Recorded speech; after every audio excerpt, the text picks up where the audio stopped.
This is a brief overview of Chapter 1, the importance of context.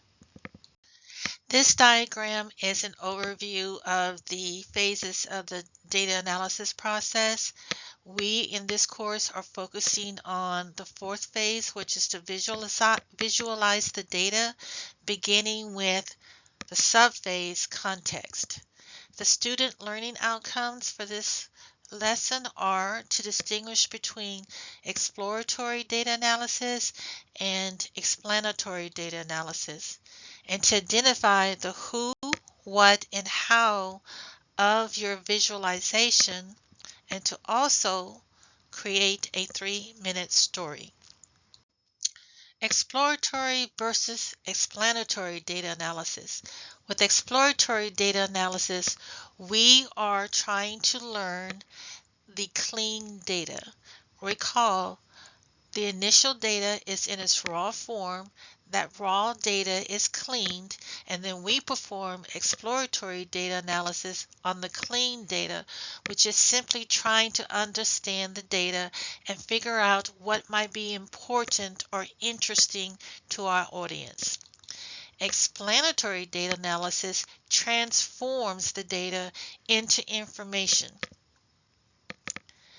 So which analysis do you think that we will focus on during this course? The answer is explanatory data analysis. The who, what, and how of a visualization. We should ask ourselves, to whom are we communicating? Should you try to communicate with a lot of different people with disparate needs, or should you focus on the decision maker? The answer is you should focus on the decision maker. Now, what considerations should you take regarding your relationship with your audience? Keep in mind, if you have a relationship with your audience, your credibility is already established. But if you do not have a relationship with your audience, you will lean heavily on establishing credibility the first time around. The what of a visualization.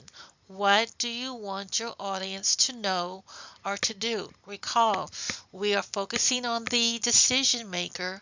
We are offering insights that we found during explanatory data analysis, and we hope this will lead to some type of action by the decision maker.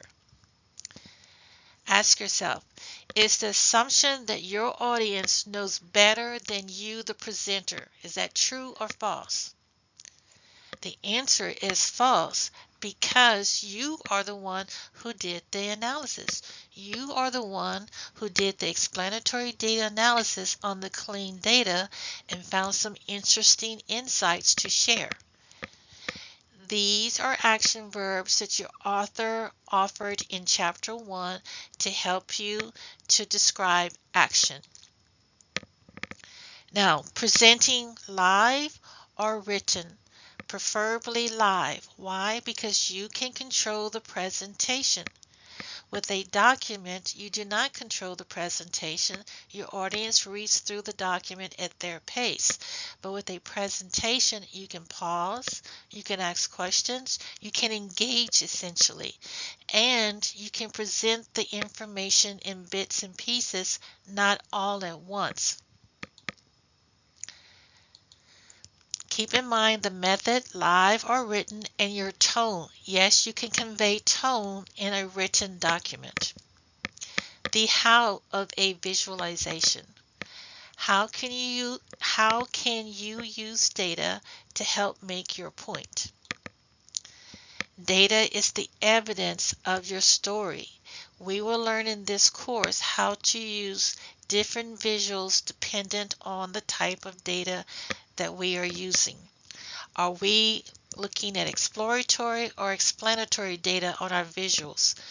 We will visualize explanatory data because our audience is not interested in the exploratory data. That phase was just to help us understand the data as is. The explanatory data is what our audience is interested in.